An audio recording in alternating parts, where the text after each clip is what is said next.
இந்த சகுனம் என்பது உண்மையா பொய்யா? இந்த சகுனங்கள் பார்ப்பதற்கு ஏதாச்சும் ஒரு லாஜிக் இருக்கா? ஆரூடம் என்ற அடிப்படையில் சாமக்கோள்கள் யாம கிரகங்கள்னு சொல்லி மொத்தம் ஒரு 7 கிரகங்களை சுத்தி ரிவர்ஸ்ல சுத்துற மாதிரி போட்டு அதை வந்து பிரிச்சு 8 கட்டங்கள்ல நிரப்பி ஃபில் பண்ணி கணிதம் பார்ப்பாங்க. இது வந்து ஜாமக்கோள் ஆரூடம் அப்படின்னு ஒரு மெத்தட் இருக்கு. அதுக்கு அடுத்த ஸ்டெப் அப்படின்னு பார்க்கும்பொழுது ஏதாச்சும் இந்த சோடியில உருட்டுறது, வெத்தலையை வாங்கிட்டு வர சொல்லி பார்க்கறது, அப்புறமா வந்து மிருகங்களை விட்டு எதையாச்சும் ஒரு கார்டு எடுக்க வைக்கிறது, இதெல்லாம் வந்து ஒரு டைப் ஆஃப் பிரசன்னங்கள் தான். 100 ரூபா பஞ்சாங்கம் போய் அவங்க நாட்டு மருந்து கடை இருக்கும் அவங்க ஊர்ல, அந்த கடையில் போய் கேட்டீங்கன்னா பஞ்சாங்கம் தருவாங்க. 3 பஞ்சாங்கம், வாக்கிய பஞ்சாங்கம், ஆற்காடு பஞ்சாங்கம், திருவாசன் பஞ்சாங்கம் சொல்லிட்டு எல்லாத்தையும் எடுத்து வச்சுக்கிட்டு இவங்களாகவே பொருத்தம் பார்க்குறது. இவங்க சொல்லி வச்சிருக்க இந்த பூனை குறுக்கு வருது, ஆளுக குறுக்கு வருது, இந்த மாதிரி விஷயங்கள் எல்லாம் தனி மனிதன் அவரவருக்கு பார்ப்பது கிடையாது. எனவே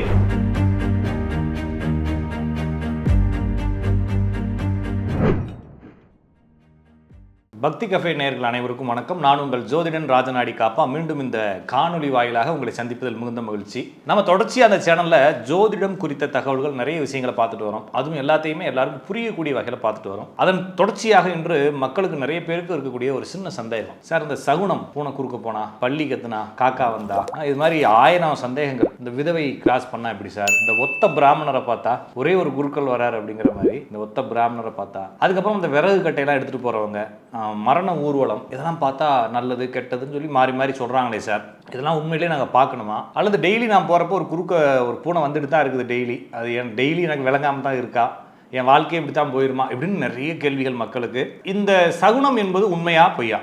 ஃபர்ஸ்ட் பாயிண்ட், சகுனம் என்பது உண்மையா பொய்யா? இந்த சகுனங்கள் பார்ப்பதற்கு ஏதாச்சும் ஒரு லாஜிக் இருக்கா? அல்லது இப்போ நம்ம பார்த்துக்கிட்டு இருக்கோம் இல்லைங்களா, இதெல்லாம் எதன் அடிப்படையில் பார்க்குறோம்? இது சில நேரங்களில் சரியாக இருக்கிற மாதிரி இருக்கே சார், சில நேரங்களில் தவறாக இருக்கிற மாதிரி இருக்கு. நம்ம எதை செஞ்சாலுமே ஒரு பாசிட்டிவ் மோடில் தான் செய்யணும். ஆனால் இது நெகட்டிவ் மோடில் சொல்கிறாங்க, பூனை குறுக்க போனா அப்படின்னு சொல்கிறாங்க. நம்ம வாழக்கூடிய இடத்துல நிறைய பூனைகள் இருக்கே, அது எப்பயாச்சும் 1-2 குறுக்க பார்க்கத்தான் செய்கிறோம் போகிறப்ப வரப்ப. இதெல்லாம் எப்படி எடுத்துக்கிறது அப்படின்னா நான் உங்களுக்கு ஒரு லாஜிக் சொல்லித்தரேன். பொதுவாக ஜோதிடம் அப்படிங்கிறது 2 டைப் ஆஃப் அஸ்ட்ராலஜி. ஒன்று, பிறந்த ஜாதகத்தை வைத்துக்கொண்டு ஒரு மனிதனுடைய வாழ்க்கையில் என்ன நடக்கும், அந்த பிறந்த ஜாதகத்தை இப்போ இருக்கக்கூடிய கிரகங்கள் எப்படி இயக்கும், இந்த 2 லாஜிக்.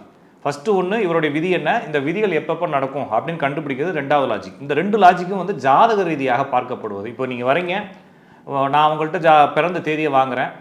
பிறந்த தேதி நிறைய பேர் நினைக்கிறாங்க பிறந்த தேதி வேற ஜாதகம் வேற போல இருக்குன்னு நினைக்கிறாங்க. பிறந்த தேதியை கொடுத்து ஜோசியர்கிட்ட எழுதிருப்பீங்க. இப்போ நான் வந்தோன்னே என்ன செய்யறேன்னா, இப்போ ஒரு ஜோசியர் எழுதி கொடுத்துருக்காரு ஒரு கட்டம் போட்டு, அவர் மேனுவலாக எழுதும்போது ஏதாச்சும் எரர் ஆயிருக்கலாம். அதற்கு பிறகு உங்கள் ஊரில் வந்து மேனுவலாக கால்குலேஷன் பண்ணுறவர் 0.05 பதிலாக 0.1 எழுதிருக்கலாம்.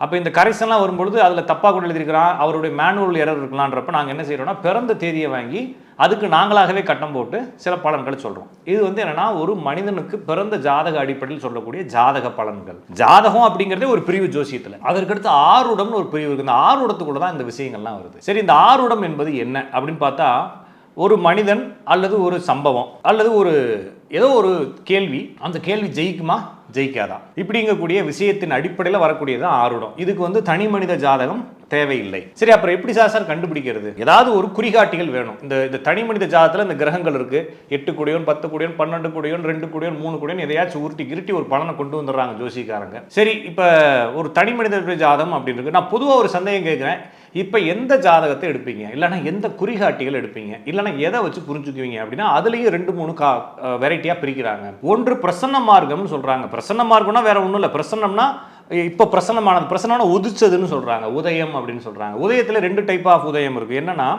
நம்ம இப்போ பிறக்கும் பொழுது இப்போ ஒரு குழந்தை பிறந்தா என்ன ஜாதகம் எழுதுவோம் அப்படின்னா, இன்னைக்கு ஒரு பிறந்த தேதி போட்டு நீங்கள் கூகுளில் சர்ச் பண்ணுங்க, today horoscope, today birth chart அப்படின்னு ஒன்று போட்டிங்கன்னா இன்னைக்கு கிரக நிலைகள் எப்படி இருக்குது அப்படிங்கக்கூடிய ஒரு சார்ட் வரும்.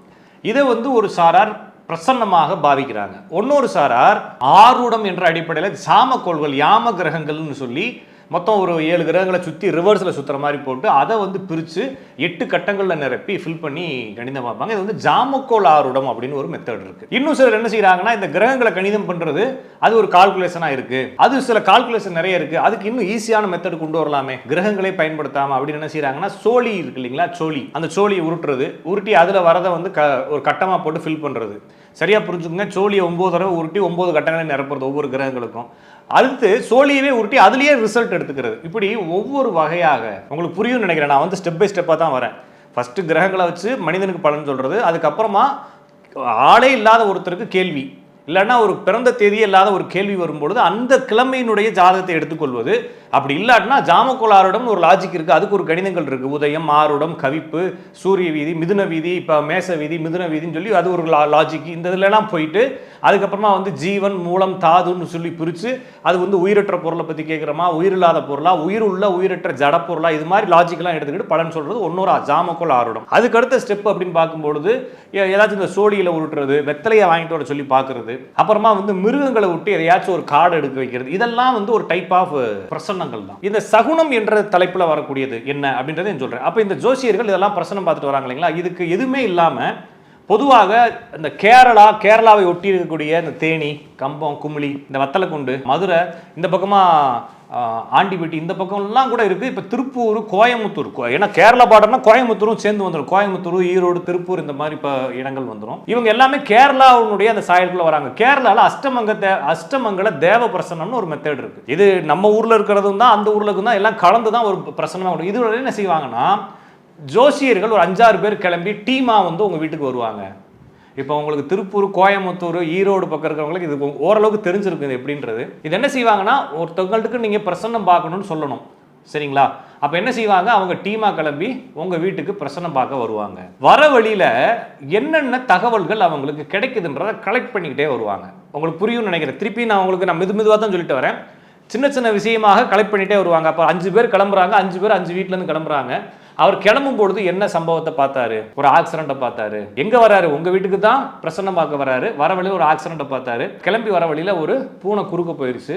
இதெல்லாம் என்ன செய்வாங்கன்னா, ஒரு நோட்லேயோ இல்லைன்னா மைண்ட்லேயோ நோட் பண்ணிக்கிட்டே வருவாங்க. வந்துட்டு இது எல்லாத்தையும் என்ன செய்வாங்கன்னா, உட்காந்து ஒரு 10 நிமிஷம் 20 நிமிஷம் எல்லா ஜோசிக்காரங்களும் உங்கள் வீட்டில் உட்காந்து பேசுவாங்க. உங்கள் வீட்டுக்குள்ள நுழையும் போது செருப்பு எப்படி இருந்துச்சு, எந்த பக்கமாக நுழைஞ்சிங்க, நீங்கள் எந்த பக்கமாக இருந்து வாங்கன்னு கூப்பிட்டீங்க, வரும்போது உங்கள் வீட்டில் இருக்கக்கூடிய லேடிஸ் முடி சீவிக்கிட்டு இருந்தாங்களா, முடியை சுருட்டி சீப்போட சென்னலில் வச்சுருந்தாங்களா, விளக்கு எரிஞ்சிச்சா, விளக்கு ஆஃப் ஆகி போச்சா, ஏதாச்சும் துணி தொங்குச்சா, செருப்புகள் ஏதாச்சும் பிஞ்சு கிடந்துச்சா, நான் ஏதாச்சும் செருப்பு பிச்சு வச்சிருக்கேன், ஏதாச்சும் குழியை தோண்டி மரம் நடுறதுக்கு இல்லைனா செடி நடுறதுக்கு போட்டு வச்சுருக்கீங்களா, பானையோ குடமோ உடஞ்சு கிடக்குதா, இது மாதிரி எல்லாத்தையும் என்ன செய்வாங்க, சிபிசிஐடி வந்து பார்க்குற மாதிரி உங்களை சுற்றி இருக்கக்கூடிய எல்லாத்தையும் தகவல்லாம் கலெக்ட் பண்ணி எல்லாரும் உட்காந்து ஒரு டீமாக உட்காந்து அனலைஸ் பண்ணுவாங்க. நான் வந்து இதை பார்த்தேன், நீ வந்து இதை பார்த்த, நான் வரும்போது ஒரு விளக்கு வந்து அமைஞ்சு இருந்துச்சு, அது திரி வந்து கருகி இருந்துச்சு, அதுக்கு எந்த ஒரு பாதுகாப்புமோ இல்லைனா அதை பற்றி எந்த ஒரு கவனமும் யாரும் எடுத்துக்கல, அப்போ அதுக்கு ஒரு சம்பவத்தை குறிப்பிடு அப்படின்னு சொல்லி என்ன செய்வாங்கன்னா, இவங்களுக்குள்ள ஒரு லாஜிக் இருக்கும் இல்லையா.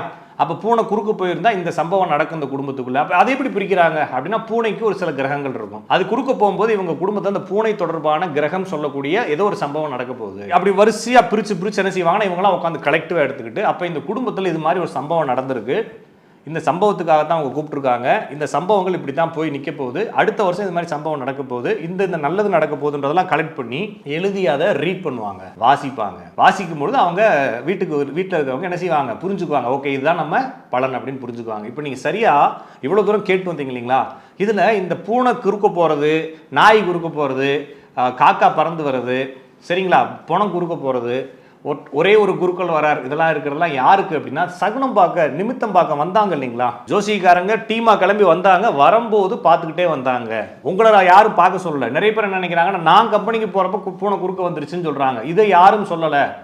ஜோசியர்கள் சகுனம் பார்க்க வரும் பொழுது அங்கே நடக்கக்கூடிய செயல்களை கலெக்ட் பண்ணி அதை உங்களுக்கு பலனா சொல்லுவாங்களே தவிர, இது என்ன ஆகி போச்சு, இதை வந்து யாரோ ஒரு ஆள் புக்கா போட்டிருக்காங்க முன்காலத்தில், இதை வாங்கி ஊரில் இருக்கிறவங்க பஞ்சாங்கத்தை படிச்சுட்டு அவங்களாவே பொருத்தம் பார்த்துக்குவாங்க இல்லைங்களா.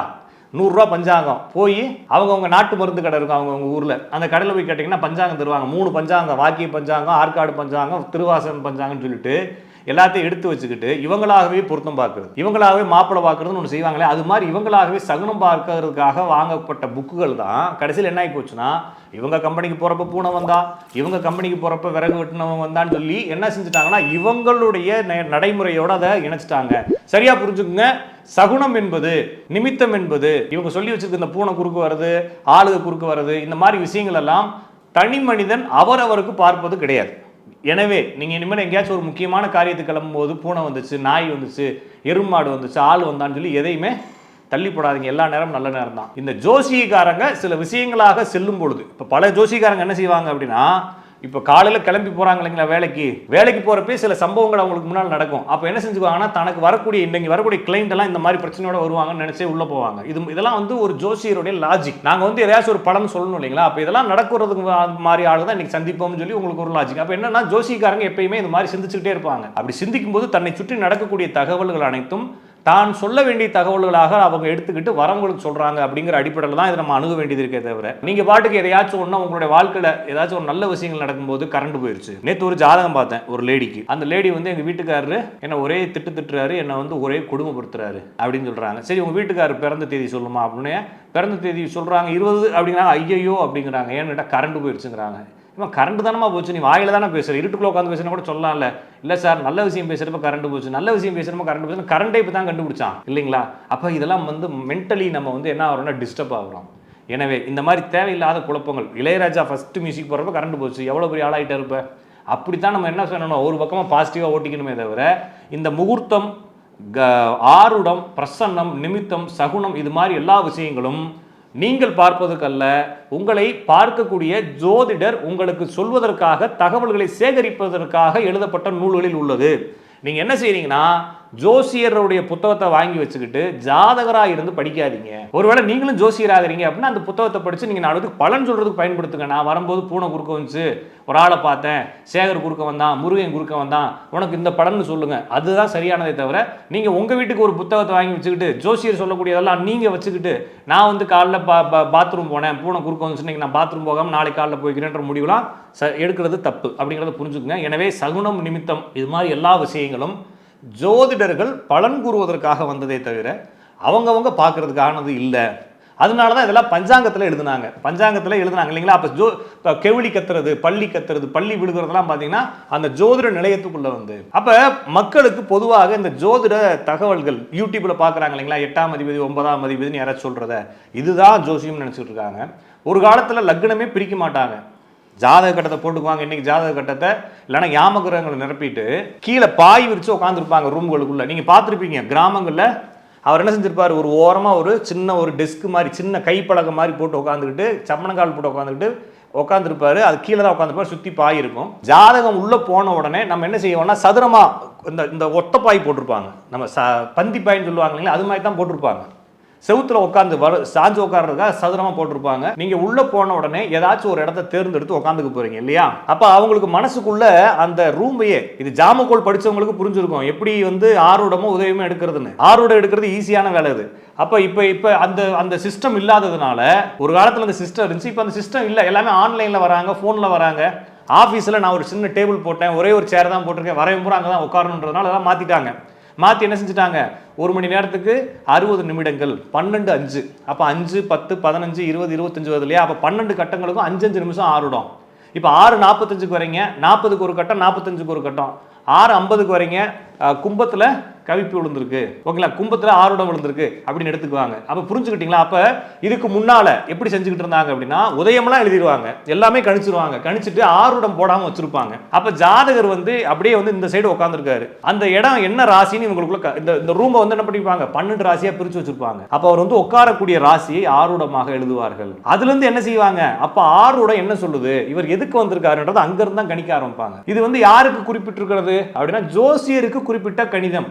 இதை உட்காந்துக்கிட்டு வரவர் உட்காந்து நான் வந்து இங்க வந்து உட்காந்துருக்கேன்னு கணிக்க கூடாது. இது மாதிரி நிறைய லாஜிக் இருக்கு.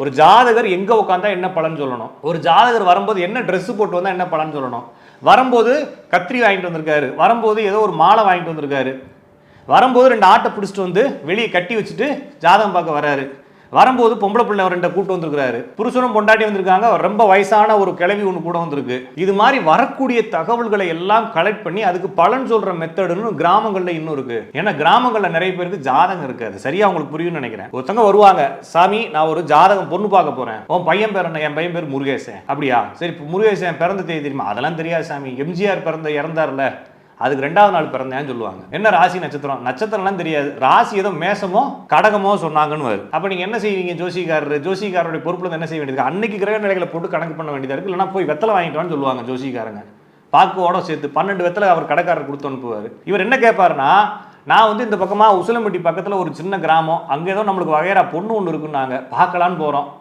பையனை பண்ணலாமா வேணாமா, அந்த பொண்ணு ஒத்து வருமான்னு கேட்பாங்க. அந்த பொண்ணு பேரு தெரியாது, அவங்க அப்பா பேரு தெரியாது, சாமி எத்தனை வயசு அதெல்லாம் தெரியாது, போலாமா வேணாமா அப்படின்னு கேட்பாங்க. இந்த மாதிரி கேள்விகளுக்கு எப்படி பதில் சொல்றது ஜோசியக்காரர் அப்படின்னா, சுத்தி நடக்கக்கூடிய சம்பவங்கள், அப்ப கூட யார் இருக்கா, பக்கத்துல யார் இருக்கா, இவர் கேட்கிறப்ப என்ன கடை ட்ரெஸ் போட்டிருந்தாரு, எந்த இடத்துல உட்காந்துருக்காரு, ஓம் பேர் என்னது, எந்த இடத்துக்கு போயிட்டு வந்த, வரும்போது எங்க இருந்து வந்த, வரும்போது உரக்கடைக்கு போயிட்டு வந்த சாமி, பருத்திக்கு உரம் வாங்கிட்டு வந்தேன், உரம் வெளியே வச்சிருக்கிறேன், வேற என்ன போயிட்டு வந்தேன், சைக்கிளுக்கு போய் பஞ்சர் ஓட்டிட்டு வந்தேன். அப்ப இதெல்லாம் என்ன செய்வாங்க ஜோசிக்காரங்க, கலெக்ட் பண்ணுவாங்க.